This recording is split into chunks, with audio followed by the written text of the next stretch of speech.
School ठीक करो इस कैंपेन का नाम रहेगा। स्कूल ठीक करो हमारे कैंपेन का नाम होने वाला है, जो हम 15 अगस्त को लॉन्च करने जा रहे हैं। 80 साल हो चुके हैं देश को आजाद होने के बाद।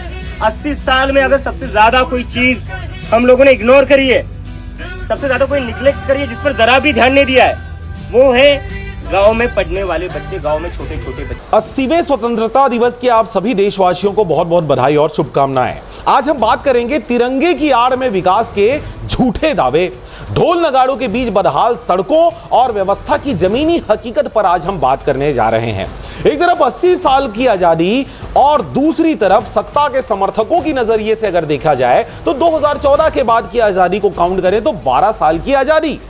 इस नए नैरेटिव को अगर दोनों दावों की कसौटी को देश की सड़कों पर अगर कसा जाए तो विकास के सारे गुब्बारे हवा में उड़ते नजर आते हैं। कैसे? हमने रोड बनाने में स्पेस टेक्नोलॉजी का उपयोग किया है। स्पेस टेक्नोलॉजी से फोटोग्राफी होती है, मॉनिटरिंग होता है। नरेंद्र मोदी जी के नेतृत्व में 2024 समाप्त होने के पहले हिंदुस्तान का रोड इंफ्रास्ट्रक्चर अमेरिका के बराबर होगा। और मैं मंत्री हूं, अभी मैंने टेक्नोलॉजी लाई है। मैं रोड देखता हूं, मेरे चेंबर में बैठ के मीटिंग होती चलती है और मुझे एक भी गड्ढा हुआ तो दिखता है। रोड की क्वालिटी समझ में आती है, पेड़ कितने। कैसे लाल किले की प्राचीर से युवाओं को, यानी लाल किले की प्राचीर से प्रधानमंत्री नरेंद्र मोदी द्वारा अंधभक्तों वाली शैली में लुभाने का प्रयास किया गया था। जी हां, 1 करोड़ युवाओं को एआई की ट्रेनिंग, वो भी कौन सी वाली? गलगोटिया यूनिवर्सिटी वाली। विकास याद है ना?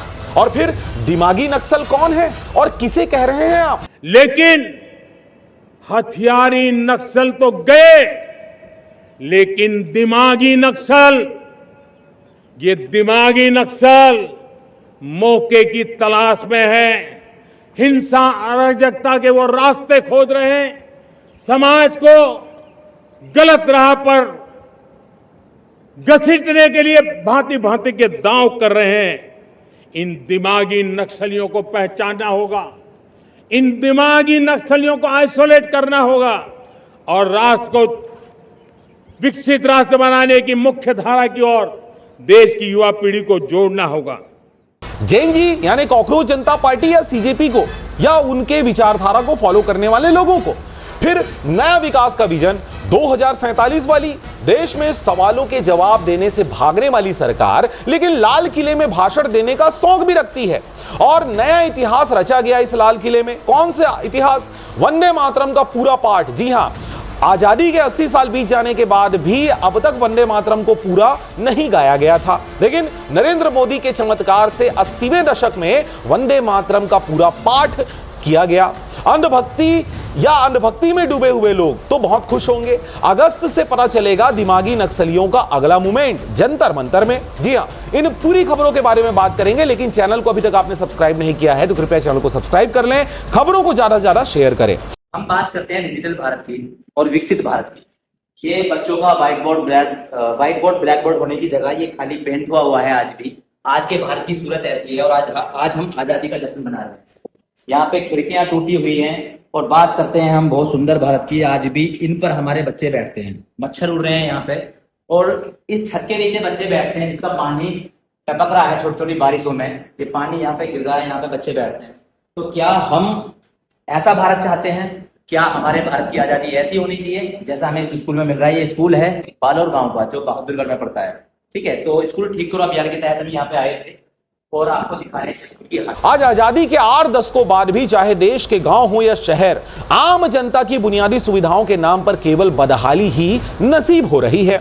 कीचड़ से लबालब सड़कें, जर्जर हालत में पड़े सरकारी स्कूल, बेतहाशा बढ़ती बेरोजगारी, हर चौराहे पर पसरी गरीबी और सड़कों पर घूमते हुए आवारा मवेशी। इनके आतंक यह साबित करने के लिए काफी है कि जमीनी हकीकत आज भी गुलामी के दौर से अलग नहीं दिख रही है। कैसे? 15 अगस्त से ठीक पहले तिरंगा यात्रा के नाम पर ढोल नगाड़ों का खूब शोर मचाया गया, लेकिन मुख्य पर्व के दिन मुख्य बाजारों और चौक चौराहों पर वह स्वाभाविक रौनक नदारद रही। दीपावली और होली जैसे त्योहारों पर पूरा देश खुद ब खुद सज उठता है, परंतु राष्ट्रीय पर्व के दिन व्यापारियों और आम लोगों का यह अलगाव बिना जवाबदेही वाली उस राजनीति का नतीजा है जो राष्ट्रभक्ति को भी महज एक इवेंट मैनेजमेंट बनाकर छोड़ देती है। राजनीति की गिरावट इस कदर हावी हो चुकी है कि पश्चिम बंगाल से तिरंगे के स्थान पर पार्टी का झंडा फहराने का बीजेपी के झंडे को फहराने तक की तस्वीरें सामने आई। वहीं हाल ही में गृह मंत्री अमित शाह द्वारा मंच पर पार्टी के झंडे को किनारे कर तिरंगा थामने का प्रयास देखा गया। किसके डर से? सीजेपी कॉकरोच जनता पार्टी के आंदोलन के डर से, जिसे जनता राजनीति, मजबूरी और अपनी पुरानी विचारधारा के विपरीत ढोंग मान रही है।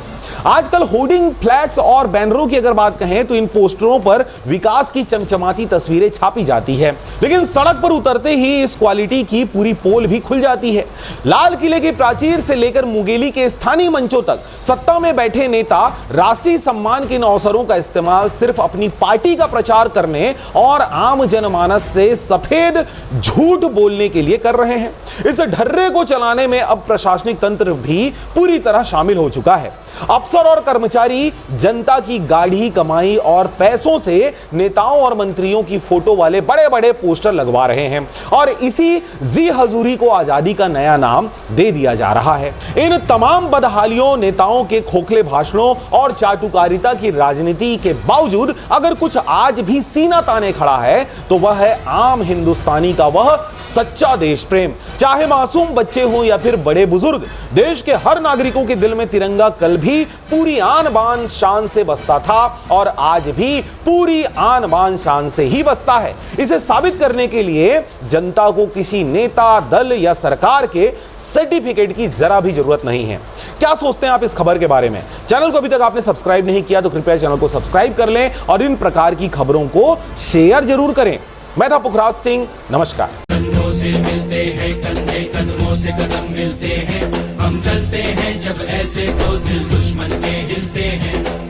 निकले हैं मैदान में हम जहाँ हथेली पर लेकर, अब देखो दम लेंगे हम जाके अपनी मंजिल पर। खतरों से हंस के खेलना, इतनी तो हमें हिम्मत है। मोड़े कलाई मौत की, इतनी तो हमें ताकत है। हम सरहदों के वास्ते लोहे की एक दीवार है, हम दुश्मनों के वास्ते होशियार हैं, तैयार हैं।